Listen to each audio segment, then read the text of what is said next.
All right, welcome back, everyone. Next up is Thijs, and please take it away. Well, thank you very much. My name is Thijs van der Laar, and together with Marco Cox, we developed a Julia toolbox for probabilistic programming named Fornilab. And I want to talk you through my story by means of a little example. Suppose that we want to develop some kind of a navigation app, and we might receive some data that looks like these, which are noisy measurements of a moving car. So on the horizontal axis we have the time, and on the vertical axis we have the observed position.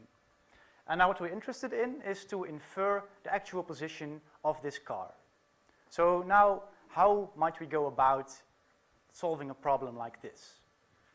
Now, the probabilistic programming approach starts with building a model. And this model represents basically our belief for how the data are generated. And from this model and the data that we have obtained, we can then infer the quantities that we are interested in. So in our case, it will be the position of our vehicle. Then we might be done, and we might apply that, or we might go a step further, and we might be interested in how well we are doing. So we want to criticize our model and come up with a measure for the performance. And based on that, we may repeat the process all over again. We revise the model a little bit, and then we go through this loop again and again and again.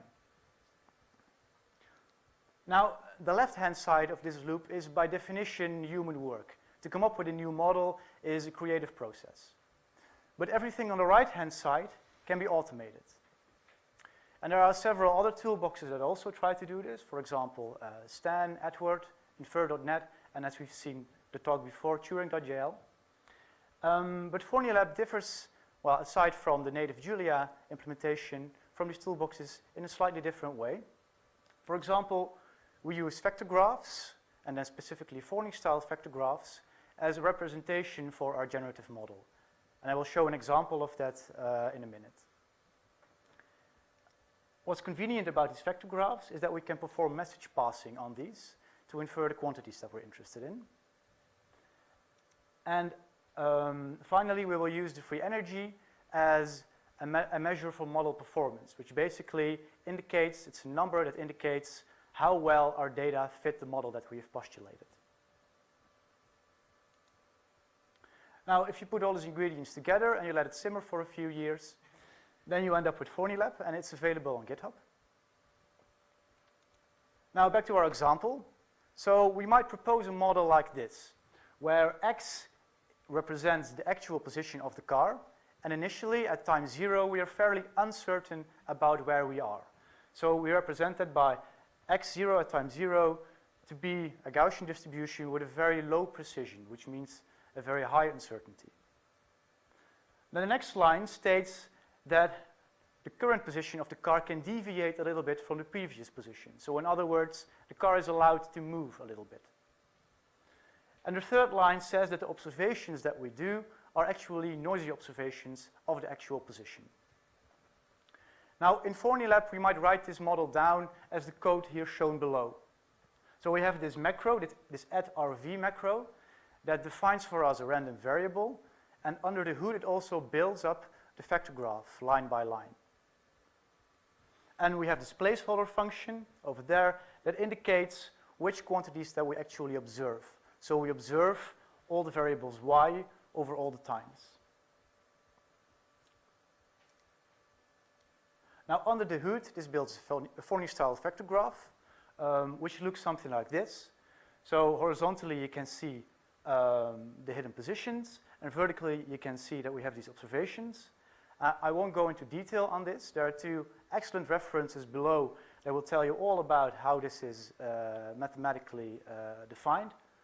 But the main takeaway message from this slide is that this is a very modular concept. So once we'll go through this adapt phase, then we can just add nodes and shift a few edges, and then we can come up with a new model. And this turns out to be very convenient, and I'll show you in a minute why.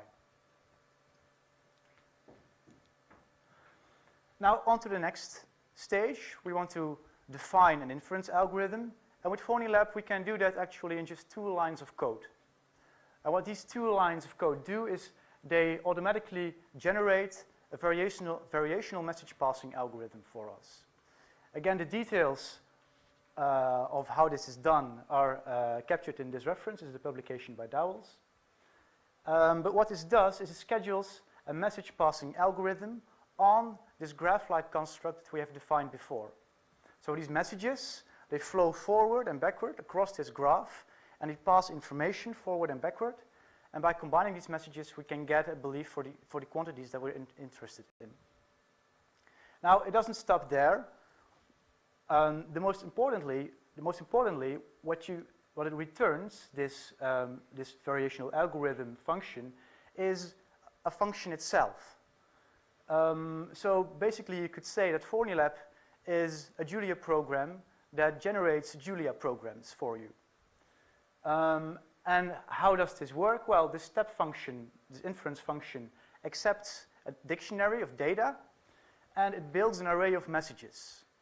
So you can see that these messages, this first message depends on the data, and also messages depend on each other. For example, this last message, the 499th, depends on the previous one. And what this returns is a dictionary of marginals, which holds the quantities that we're interested in. And if we plot that, for example, this hidden state that gets returned, we get this red line, which, well, seems to be a fair estimate of an actual position that might lay under these data. But we're interested also in, well, how good a fit is this? So we go to the next step, and in one line of code, we can actually define an algorithm, again, that computes for us the free energy. So we have this function, free energy, that accepts the data and the dictionary of marginals, the quantities that we have inferred, and it returns a float. It returns a number.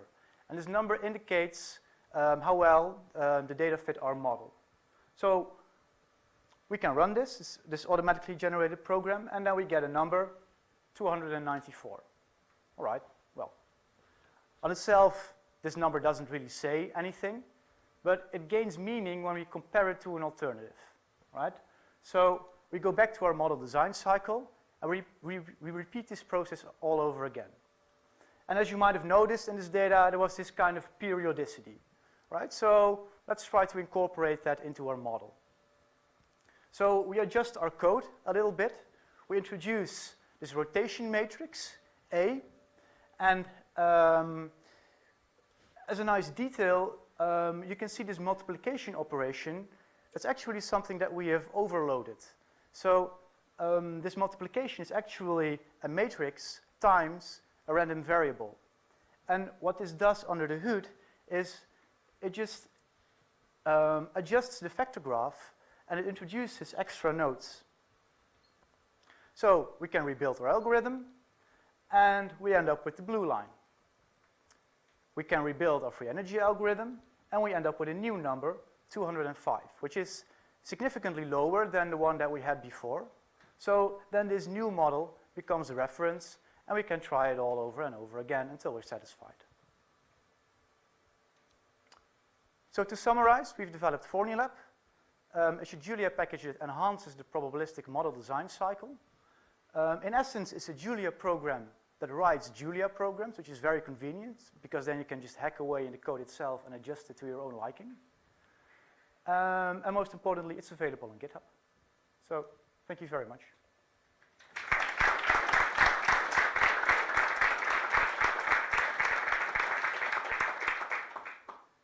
All right, so are there any questions from the audience? Oh, there we go.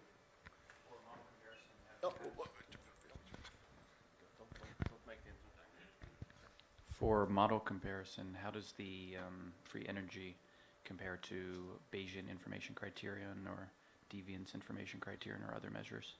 Well, the free energy is actually bound on the model evidence. So if you have Bayes rule, then you have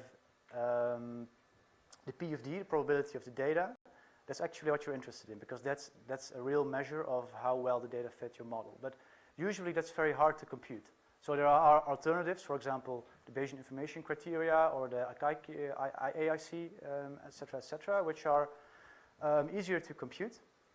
But the free energy has a very a very interesting mathematical meaning in that it forms an exact upper bound on the Bayesian model evidence, which is the thing that you're actually after, but it's very hard to compute. So that's why we use the free energy. It's principled and computable. All right. Any other questions? You're in front. Oh, down there. Excellent. You showed a singly connected graph there. Are there any constraints on structure? Can it be multiply connected in terms of your factor graph? A Fourier-style vector graph, edges always connect two nodes. And so that's a problem, because if you have normally a bipartite graph, you can just connect any node with any node. But you can, for example, you can share variables through this equality node, which basically enables you to distribute this, to connect this variable xt with factors that are connected to all kinds of different and multiple variables. So we can talk later about this if you want to know more about it. It's a kind of a long story to explain it in detail. So, yeah. All right. Any other questions for the speaker? Okay. Then let's give him another round of applause. Thank you very much.